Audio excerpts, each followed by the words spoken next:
Alright, so I don't think I have to explain to anybody listening to this how frustrating it can be to be without your car. I was originally going to do this in a diary format, but then realized I didn't really keep track of dates, and I didn't really care enough to go back and figure them out, so we're just going to have a little chit-chat here, and I hope that's alright by you. And if it's not, then you probably clicked out of here the minute you heard my voice anyway, so whatever. You see, there are many things in this world that are frustrating in day-to-day life, but very few of which are as frustrating as not having your car when you're used to the freedom the open road represents, when so much of your head clearing and overall emotional equanimity is found on highways and their soft vibrations. It was a crisp afternoon in early October when I found myself driving to go to my gym when suddenly I felt sputtering. And I'm certain that if the stoplight behind me hadn't turned red, I totally would have gotten slammed by somebody from behind. Yeah, I know, phrasing. But still, it was hard not to panic in this situation. Here I am in the middle of the street during rush hour, and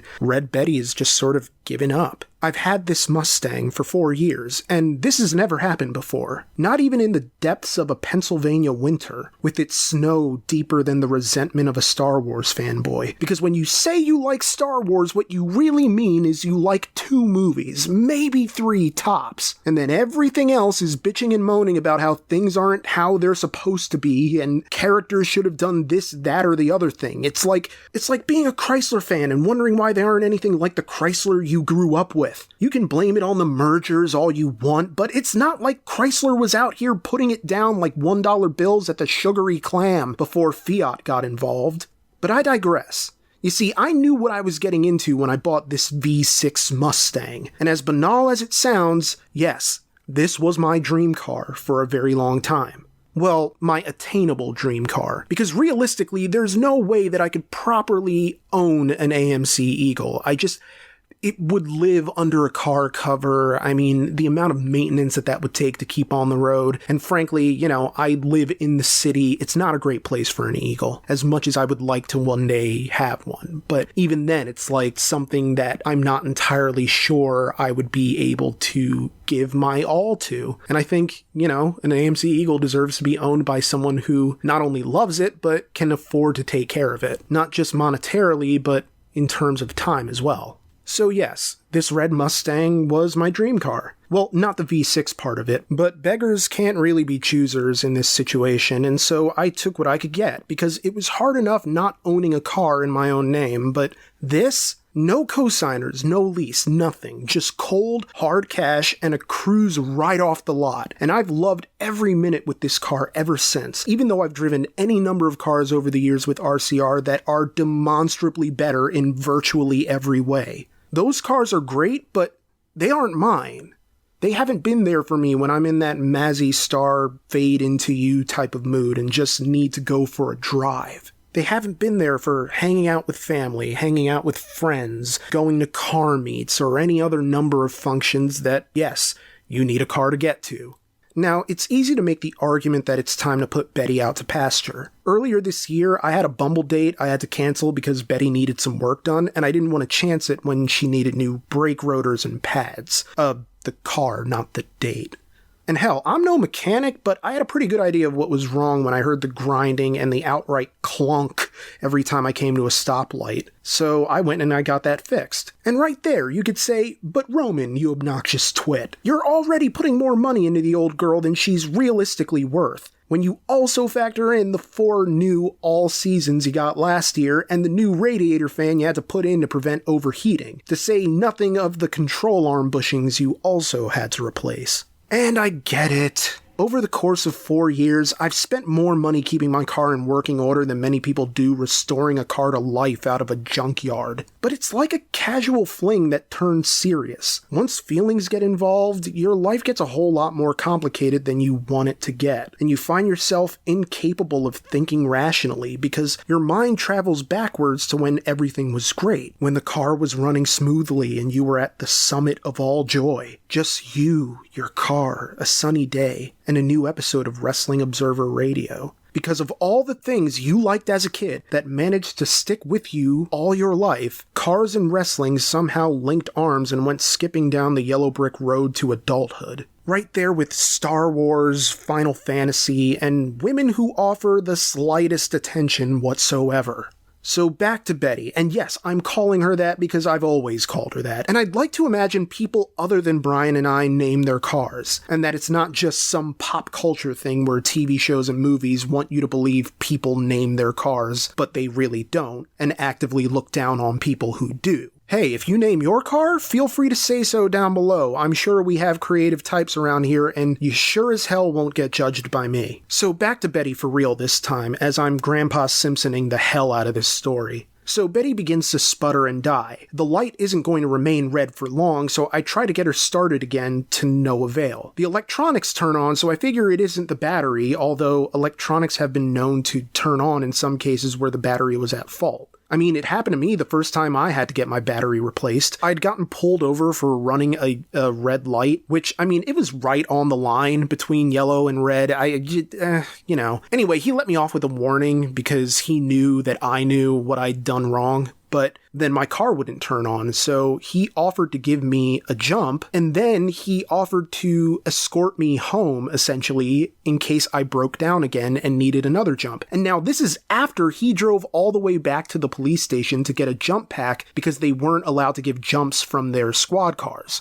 Good man. And we both frequented the same Wawa, so I'd hoped I'd see him again to be able to buy him a coffee as a way to say thanks, but our paths never crossed, and in the chaos of my car's first real issue, I never asked for his name. This was years ago, and wherever he is, I hope he's doing well, and I hope he knows how much his help was appreciated. Even though I never got to buy him that coffee as a way to say thanks, I generally try to say thanks by simply not breaking the law, and in much the same way I looked out with that police officer all those years ago, I looked out with Betty breaking down on the avenue because she broke down maybe 50 feet from my mechanic. Like, it was possibly even fewer than 50 feet. It was nothing short of a miracle, considering how comprehensively boned I would have been had it happened even a half mile farther down the road, where the traffic lanes narrow and the congestion is worse than an entire community trying to pile into the one fallout shelter in a town ahead of a nuclear apocalypse. You know, like that one episode of The Simpsons where everybody tries to cram in a Flanders fallout shelter. Hey, Sarah, whatever will be. Now, even luckier, my mechanic was on his way out and saw the trouble I was having, and so he immediately rushed over. And as it turns out, he saw me sputtering along and stopped walking to his car in order to keep an eye on me. He could feel it coming, and so by the time Betty had sputtered out, he was already right there, along with a good Samaritan, to push Betty backwards into the garage. I threw her in neutral and off we went, ending up back at my mechanic's shop. I wasn't really sure what to say other than thank you, but again, it's a situation where thank you really doesn't feel like enough. My mechanic assured me they'd get to the bottom of this since they viewed it as a reflection on themselves. This is a place with one of the better reputations out of the mechanics I've been to in this county. I've been to places that quoted me double what these guys did for the same procedure for work that eventually saw the problem relapse anyway. So I trusted these guys to take care of my Mustang. But even then, I had this miserable sense of dread, like Han Solo in Return of the Jedi when he handed the Falcon over to Lando and expressed that he had this bad feeling that he'd never see her again. I had the same feeling about Betty. I don't know why, but it just felt like this is where it ends. This is where I go back to Craigslist and start my search anew. And while the prospect did excite me, it didn't overwhelm the sadness I felt over the possibility of having to let this Mustang go. And so I left the keys behind and walked to my mom's house, resigning myself to the helplessness of having no car, of being at the mercy of people willing to give me rides in exchange for gas money and genuine interest in how their day went. As I contemplated the impending phone call that there was nothing to be done for my car, I found myself doing a lot more walking, which isn't to say that I don't go on walks almost every other day, but simply that now I found myself doing so out of necessity rather than preference. For instance, I had to walk to and from the recording studio where I was laying down the RCR Christmas song for 2019. Granted, I don't know to what extent anyone actually gives a damn about those things, but it's a tradition now, and it's one of my favorite things to do every year, so whatever, I'm still doing them. And this year, I wanted it to sound good, so I'm doing it in a studio. Of course, the irony in all of this is that the song is a duet about my car and the issues it runs into during the holiday season. Because frankly, Mustangs really aren't that great in snow. So basically, if Betty dies, I'm already committed to this song that I suddenly can't shoot a video for, but in for a penny, in for a pound. You know what it is. I found myself walking to my gym a lot, and I also had to walk to get to the cafe where I get all my writing done. It's basically one of the only places where I ever feel truly productive, because there's a peace there that I don't get in the city itself. The problem, of course, is that once I got there with less time than I'm used to having, so the cafe would start closing up right as I was getting into the swing of things. Now, sure, I could have taken a lift, but walking's free, and it's good for you. But even then, once the cafe closed, I planned to head to a different cafe way the hell downtown until I remembered, oh yeah, you don't have a car. I swear I have the memory of an insect. Unless insects have good memories and I just don't know enough about insects to tell, in which case ignore that part. Anyway, I just walked home and said screw it, I'll do my writing there, and I did, but in a very anal retentive sort of way, it just wasn't the same, and could you possibly be more pretentious, Nick? I also had to put off going to my barber, who would have been a 2-hour walk both ways, so I ended up looking as haggard and weathered as Chris Christopherson in the 70s. Sure, I could have shorn myself at home, but I can never get the damn lines right. So this is where I caved and took a lift, since I had to freshen myself up, considering the events around the corner. Oh, and I should also mention, during this period, I missed an RCR shoot and had to cancel an RCR podcast, all because I couldn't get to the shooting location and I couldn't get to Brian's to record the podcast. But luckily, he came to me for writing, so we were still able to get our writing in. But still, I hate missing shoots, and I don't like it when I have to cancel the podcast, even though it's something that we only really do when we feel like it, because it's something that we have to sort of be in the mood to do in a weird enough way. But yes, back to the story, because there were events around the corner. You see, at the time, I had a Cars and Coffee in Richmond coming up, along with the Swing Dance Festival that I had been looking forward to since August. It's one of the few times a year where I get to see my friends Kelly and Mark, which aren't their real names because I like to protect the anonymity of people who are seen swing dancing with me. Anyway, I suddenly found myself looking at the possibility of having to take a 10-hour bus ride because for some reason, getting to Richmond, Virginia from Philadelphia takes 10 hours on a Greyhound because of the stops and the transfers. By the end of it, my ass is flatter than Hank Hill's, and my spine feels worse than Hank Hill's after he found out why it hurt so damn much. I was on the verge of canceling altogether until my mother, of all people, offered to drive me in her Ford Explorer.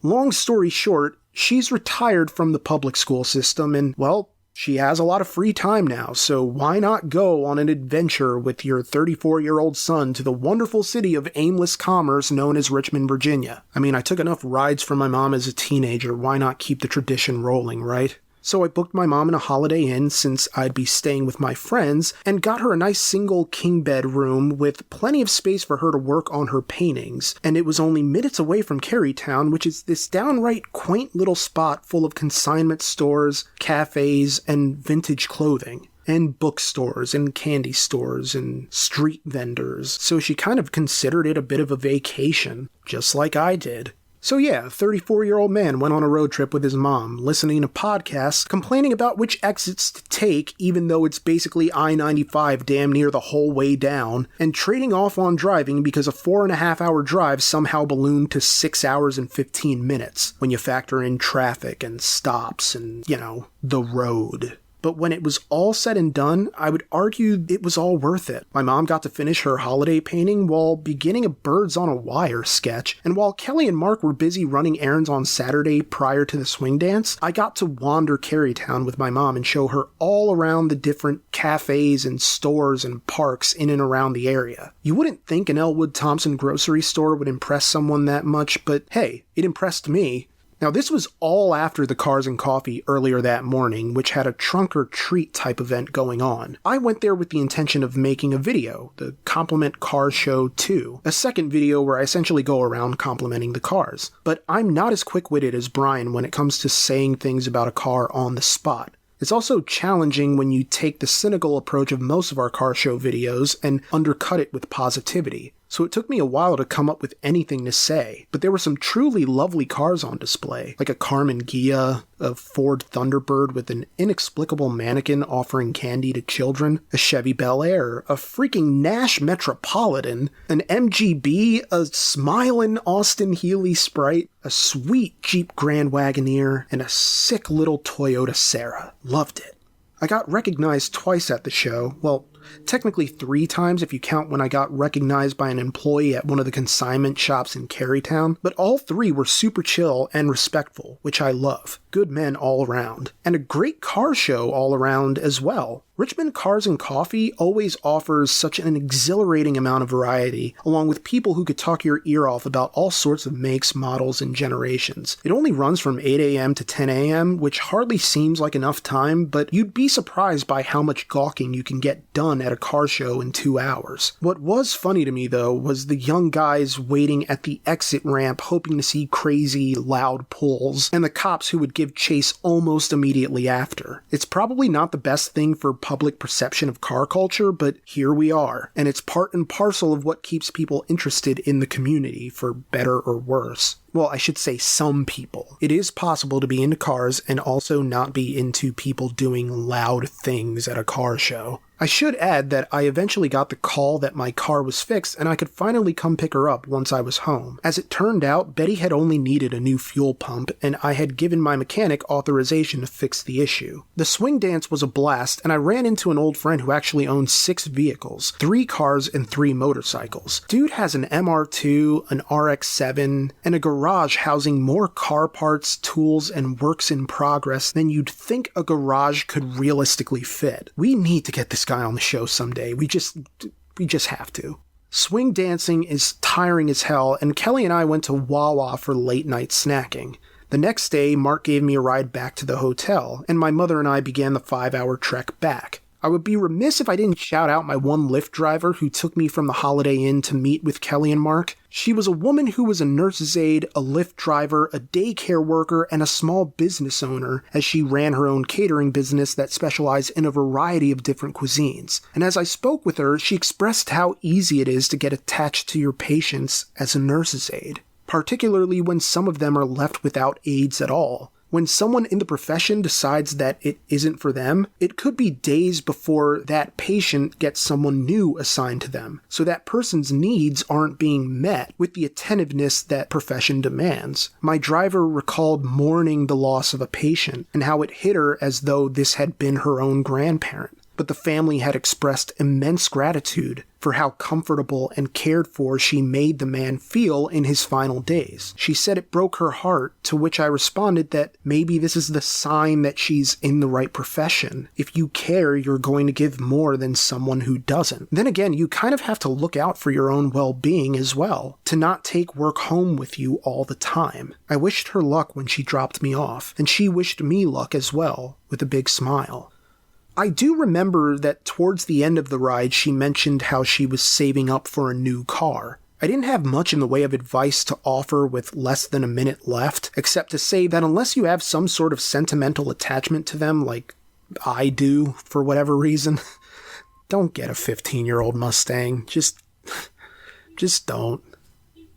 As I got home and picked up Betty that Monday, and she roared to life like a sleeping dog that just heard a bag open, I realized how much I had been taking driving for granted, and resolved never to be that short-sighted again. Of course, it's easier said than done, because I'm pretty sure I said the same thing in my last RCR diary about not taking driving for granted. But ultimately, my experience without a car really wasn't all that difficult relative to other people who struggle with life without a car, you know? Harder to get to work, harder to have a social life. I mean, yeah, I canceled that date, but I rescheduled it. And, even then, it's not like I had this amazing social life that I was giving up all because I didn't have a car. I go out when I can, it's fine, but I'm very much kind of a homebody. In a weird way, it's almost kind of pointless for me to have a dating profile at all. It's not even like my not having a car was some kind of Thanos snap that cut my chances of getting laid by 50%. I mean, when the percentage is that low already, you know what I'm saying? So yeah, I didn't like not having a car, but I would be lying if I said it was this immense hardship for me personally. It was just annoying. Any hardship actually involved was on me and on my lack of planning. But regardless, I would much rather be behind the wheel than not, obviously. It goes without saying, but cars offer the freedom of limitless movement, that you can go anywhere you need to, whenever you need to, without having to wait on anyone else. Even if you don't plan on going anywhere that day, you know you could. And that peace of mind makes all the difference. I don't really know what the point of this essay is. I just felt like talking to you fine folks. And I hope you enjoyed listening, and if you didn't, you probably didn't even make it this far. But if you did make it this far and still didn't like it, I genuinely appreciate you giving this a chance anyway. I consider myself extraordinarily privileged to get to do what I'm doing, since my life's dream was always to make a living with my writing. And I recognize part of the trade-off of living your dream is that not everybody is going to like you or what you do. Yes, some comments suck to read and they hurt a bit, but it comes and goes because words only have the power you give them, like a person who mods their car in some ungainly fashion, inciting ridicule and disagreement. You have to take the constructive criticism as it comes and shut out the noise of detractors shouting empty calorie insults into the void, because to dwell on it is a waste of energy and time, the most valuable of human resources. So live your life, and as long as you're happy with how you're living it, and as long as you're not hurting anybody or breaking the law, then who cares what anybody else thinks? Whether you're driving an STI, a Tesla, a Honda Civic, or, yes, even a Mustang. Be glad you have your hands on some wheels, because not everybody does. And someday you might not either. And that day is gonna suck.